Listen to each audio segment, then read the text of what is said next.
तर हाय सर्वांना, स्वागत आहे आपल्या यूट्यूब चॅनलवरती. चॅनलचं नाव आहे सासरची माणसं. तर कसे आहात सर्वजण? मस्त आहात ना? मी पण मस्त आहे. तर आम्ही टेरेसवरती आलो होतो आणि जो नजारा होता बघण्याचा खरंच खूप छान होता. अंधार झाला होता. मम्मी बोलली राहू दे, थांब थोड्या वेळ मी शूटिंग करते. तर मी खालीच बसले होते, तर मम्मीने ही शूटिंग केली होती. तर संध्याकाळी वरती असं आलं ना, एवढं छान वाटतं की नाही. खरंच नगर बघण्यासारखं वाटतं. आणि मला असं आहे, नगरला गेल्यावर ना मला लवकर मुंबईला येऊच नाही वाटत. तर आता ही अरे बापरे, निघायची तयारी होती. म्हणजे कसं आता जायचं होतं, आता मला मुंबईला जायचं होतं. त्या दिवशीचे व्हिडिओ आहेत. तर मग मस्तपैकी मम्मी डोसा बनवत होती आमच्यासाठी. मस्तपैकी तिची सकाळ सकाळ उठली, आंघोळ वगैरे केली आणि मस्तपैकी डोशाची तयारी असं लय आवरावं लागते. तर आता माझं आंघोळ इकडे यांना चहा चपातीचं म्हणून ठेवलंय. डोशाची तयारी खोबरं भिजत घातले. तर मी म्हटलं मी माझ्या हाताने स्पेशल खोबऱ्याची चटणी बनवते. खोबरं भिजत घातले, तर खोबऱ्याची चटणी बनवणार आहे.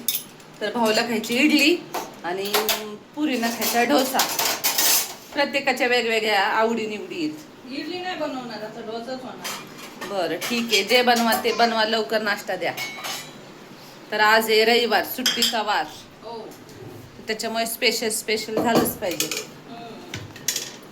रविवार संडे स्पेशल. ओहो,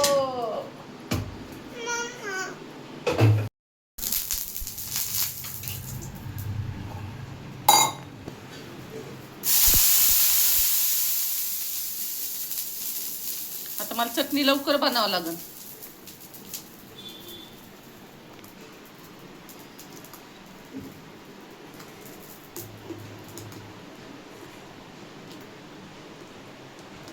मिक्स करायचं आहे ना, एक जीव.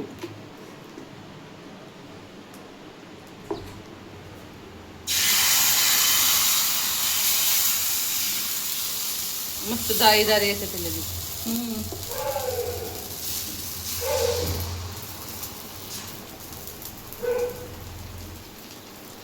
छोटे छोटेच बनवा.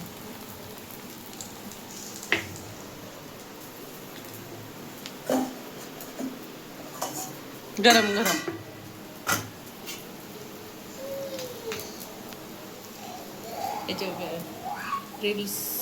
तर डोसा वगैरे बनवत होती मस्तपैकी मम्मी मला. आणि छान असं तिला वाटलं नाही का मला तिकडं खायला भेटत नाही असं काही गोष्टी, म्हणून ती स्वतः बनवत होती. तर मला येतं का बनवता, पण काय मला असं हे काय बनवायच्या गोष्टी म्हटलं ना मला कंटाळा येतो आणि माझ्याकडनं काहीतरी चुकतंच. त्याच्यामुळे सगळ्या गोष्टी तर पचका होतं आणि सगळं हाय जे बनवलेलं असतं ते नुकसानच होतं माझ्याकडून. म्हणून मी काही ह्या गोष्टीत बनवत नाही आणि मग काय असेल ते मी आणते. म्हणजे आता कामोट्यात भेटायचं बरं का इडली वगैरे, पण आता इथं आलं नवीन ठिकाणी तिथे तर भेटेल का नाही माहीत नाही. पण मम्मीनी सोपी पद्धत शिकवली मला. तर कसं आहे, मम्मी सुगऱ्याने बरं का, मम्मीला काय पण येतं. तर मला पण मला कंटाळा येतो. कंटाळाचा विषय नाही, तुम्हाला सांगते काय विशेष आहे. तर नवरा जर खवड असला ना तर बायकोला आवड असते करायची, नाही का. काय बनवू, ह्यांना अजिबात आवड नाही, काहीच कसलीच गोष्टीची आवड नाही. म्हणजे खायची म्हणा, त्यांना फक्त चिकन असते तरी ते आवडीने खातील. आपण किती छान स्वयंपाक बनवा, म्हणजे पुरणपोळी त्यांना अजिबात आवडत नाही. अर्धीच्या चतकुर पुरणपोळी ती खाणार, पुरणपोळीचा स्वयंपाक असेल तर.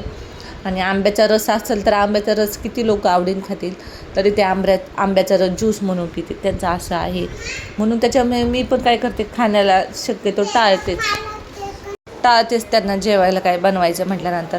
तर भरपूर ऊन चालू आहे बरं का, गावाला पण भरपूर ऊन होतं. तर आज आम्हाला कापड बाजारात जायचं होतं, सकाळीच लवकर आवरून जायचं होतं शॉपिंग करण्यासाठी थोडीशी. तर पोरींना कपडे वगैरे आणि मम्मीला थोडेसे बँकेतून पैसे काढायचे होते लाडक्या बहिणीचे. आता मम्मी कामाला जात नाही ना, घरीच असती. त्याच्यामुळे आता तिचं काही लाडक्या बहिणीवरच चाललेलं आहे. कारण ती आता काम सोडून दिले. ते तुम्हाला भरपूर कमेंट यायच्या की मावशी आता कामाला जात नाही काय नाही. तर भाऊने सांगितलेलं आहे आता नकोच जाऊ कामाला वगैरे, कारण तिचा पाय दुखतो आणि एवढ्या लांब चालत जायचं म्हटल्यानंतर बरोबर आहे ना लय. आणि तिचं वय पण जास्त, आणि तिचं जास्त पाय दुखण्यापेक्षा आपलं म्हटलं, मी पण बोललो नको जात जाऊ तू कामाला, आपलं घरीच राहत जा. आणि मग भाऊनी पण सांगितलं नको जात जाऊ कामाला. ते तो पण सर्व हँडल करतोय ना. त्यावेळेस कसं पगार कमी असायचे त्याला, त्याच्यामुळं मम्मीला वाटायचं लोड येईल त्याला. पण त्याच्यामुळे मम्मी कामाला नव्हती आणि त्याच्यामुळे मी मुंबईला बोलवलं होतं मम्मीला, ये म्हणून. तो आता कामाला नाही तर कामाला जायची ना तेव्हा तिला आहे ना म्हणजे कुठंच जाता येत नसायचं, सुट्टी नसायचीच आधी, एक दिवस पण सुट्टी नसायची. आणि मी नगरला गेले ना तुम्हाला सांगते, मम्मी कामाला जायची आणि मी अशी घरीच येड्यासारखी बसायचे. कारण मुंबईला जशी होती तशीच मी नगरला पण तशीच बसायचे, कारण मला ना करमत नसायचं. पण आता मम्मी होती घरी, तिने काम सोडले तर बरं झालं आणि भारी वाटते. तिला परत म्हटलं तू ये म्हणून मुंबईला, पण नाही म्हटली आता तुझी रूम ज्यावेळेस उचेल ना त्यावेळेस येईन बोलली. पण माझी इच्छा होती की यावं, पण नाही म्हटली. पण आता जाऊ द्या, आता ही रूम बदलली, आता नवीन दुसऱ्या स्वतःच्या घरात जाताना ती बोलली येईन म्हणून. तर असो. तर तुम्ही कालच्या व्हिडिओला कमेंट केली की वहिनी प्रेग्नेंट आहेत का, तर तसं काही नाही, प्रेग्नेंट नाही, ट्रीटमेंट चालू आहे त्यांची. तर त्याच्यामुळे प्रेग्नेंट वगैरे नाही आहेत वहिनी, तर असं काही नाही. पण त्यांचं हे चाललेलं आहे सध्या, ट्रीटमेंट चाललेली आहे आनंदऋषी हॉस्पिटलमध्ये. तर ती ट्रीटमेंट घेत आहे सध्या तरी. तर मस्तपैकी डोसे वगैरे आपले झालेले आहेत. पिल्ले आता आले कटाळा खाऊन पिऊन. अरे मम्मी लय भाजी झालते आणि मी चटणी पण खोबऱ्याची केलती. भारी झाली ती चटणी, एकदम छान. हां, फोडणी बसली होती चांगली मस्त. तर एकदम मस्त झालतं, एकदम छान. आता चाललंय आंघोळीची तयारी. चहा बनवा, चहा मस्त. चहा आता मुंबईचा चहा बनवा. मला तर आलेले कटाळा. आता मला असं वाटते तुला तर इतका कळाय का नाही काय सरका. अयो गोळ्या खाल्ल्यात, गोळ्या खायच्यात आता मला. गोळ्या घे खाऊन.